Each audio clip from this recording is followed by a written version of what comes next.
तो आज से मैं जीके की वीडियो बनाने जा रहा हूँ। कुछ इस तरीके से एक ट्रिक के रूप में बनाऊँगा और ट्रिक भी ऐसी होगी कि जिसको आपको याद भी ना करना पड़े, ज़बरदस्ती आपके दिमाग में वो बैठी रहे। तो आज मैं बात कर रहा हूँ जो हमारे प्रमुख नेता लोग, ये हमारे महापुरुष रहे हैं, प्रधानमंत्री हैं इनमें से अधिकतर, तो इनके समाधि स्थल किसके कहाँ हैं। यदि वीडियो पसंद आए तो चैनल को लाइक और सब्सक्राइब ज़रूर करिएगा। तो अब जब हम बात करते हैं महात्मा गांधी के बारे में, तो महात्मा गांधी जो थे, इन्होंने देश की आज़ादी के लिए महत्वपूर्ण भूमिका निभाई थी। अहिंसा के पुजारी थे। इनके बारे में कहा जाता है, चल पड़े जिधर दो पग, चल पड़े कोटि पग उसी ओर। इस टाइप की एक कविता भी है। अर्थात उस समय इनको मानने वाले बहुत थे। कुल मिला के एक प्रकार से कहें तो उस दौरान आज़ादी की लड़ाई जब चल रही थी तो इनका ही राज हुआ करता था। एक तरह से माने तो भारतीयों के दिल में इनका राज हुआ करता था। जब हम बात करें लाल बहादुर शास्त्री जी की, लाल बहादुर शास्त्री जी जब प्रधानमंत्री रहे थे तो उस समय की जो प्रमुख घटना क्या थी कि 1965 में भारत और पाकिस्तान के बीच एक युद्ध हुआ था। इससे पहले भारत और चीन का भी युद्ध हुआ था, जिसमें भारत की स्थिति उतनी सही नहीं रही थी। फिर उसके तुरंत बाद 1965 में भारत और पाकिस्तान का युद्ध हुआ और उस समय जो भारत का नेतृत्व था लाल बहादुर शास्त्री जी के हाथ में था और लाल बहादुर शास्त्री के कार्यकाल में भारत ने पाकिस्तान को मात दी थी, यानी कि भारत युद्ध को जीत गया था। यानी कि इस विजय में, इस युद्ध में शास्त्री भारत को विजय दिलाने में महत्वपूर्ण भूमिका निभाई थी एक प्रधानमंत्री के रूप में लाल बहादुर शास्त्री जी ने। यानी कि शास्त्री जी के कार्यकाल में भारत पाकिस्तान पर विजय प्राप्त किया। अब हम जब बात करें जवाहरलाल नेहरू जी के बारे में, तो जवाहरलाल नेहरू का मेन कार्यों में जो आता है पंचशील समझौता आता है। पंचशील समझौता क्या था? 29 अप्रैल 1954 में हुआ था, जो चीन के क्षेत्र तिब्बत व भारत के बीच आपसी संबंधों को लेकर एक समझौता था। मतलब इन्होंने पंचा कि एक जो दोनों देश हैं एक दूसरे की अखंडता को बनाए रखें, परस्पर अनाक्रमण की नीति अपनाएं, आंतरिक मामलों में देश एक दूसरे के हस्तक्षेप न करें, पारस्परिक लाभकारी संबंध बनाएं और शांतिपूर्ण सहयोग करें एक दूसरे को।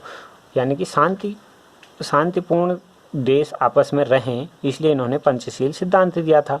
कुल मिला के हम कह सकते हैं कि नेहरू जी जो थे वो शांति प्रिय थे, तो इसीलिए तो इन्होंने पंचशील सिद्धांत दिया।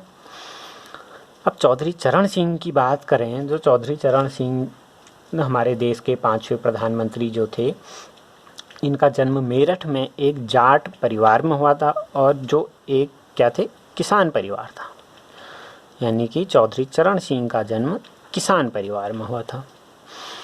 बात हम इंदिरा गांधी जी की करें, एक हमारी भारत की उभरती हुई अच्छी प्रधानमंत्री थी अपने कार्यकाल में, ठीक है, परंतु क्या करें, इनको ज़बरदस्ती क्या करा गया, बेमौत इनको मारा गया। मारा कैसे गया था आप सभी को पता है, गोलियों से ज़बरदस्ती भून दिया गया।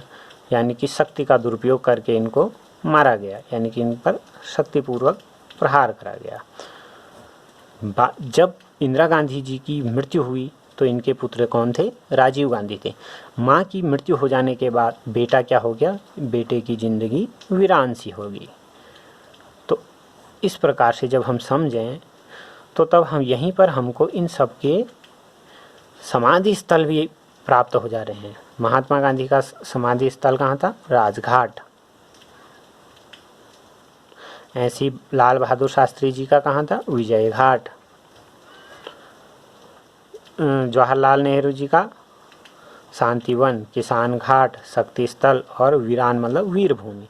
तो अब हम इनको एक लाइन में कहें तो कुछ इस तरह से कह सकते हैं, महात्मा का राज हुआ। महात्मा का राज हुआ शास्त्री जी की हुई विजय, नेहरू जी ने चाही शांति, शांति प्रिय थे, चरण चल बने किसान, इंदिरा को जब शक्ति लगी तो राजीव हो गए वीरान।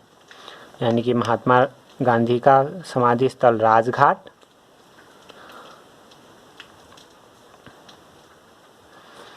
लाल बहादुर शास्त्री जी का विजय घाट,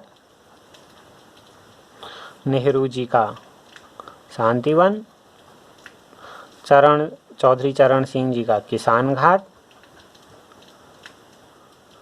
और इंदिरा गांधी जी का शक्ति स्थल और राजीव गांधी जी का वीरान मतलब वीर भूमि है यहाँ पर।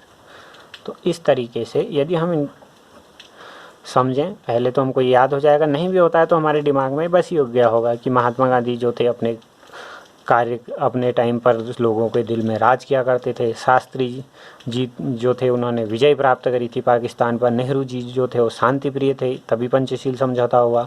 चौधरी चरण सिंह जी जो थे वो किसान परिवार से आते थे, किसान घाट हो गया। इंदिरा जी को शक्तिपूर्वक मारा गया था तो उनका शक्ति स्थल हो गया। राजीव गांधी जी की जिंदगी जब माँ का साया उठ गया तो एक वीरान सा हो गया, तो इनका समाधि स्थल वीर भूमि हो गया। आप सबको पसंद आया होगा तो लाइक सब्सक्राइब ज़रूर करें ताकि हौसला बढ़े और अगली वीडियो फिर प्रस्तुत की जाए आपके सामने। धन्यवाद।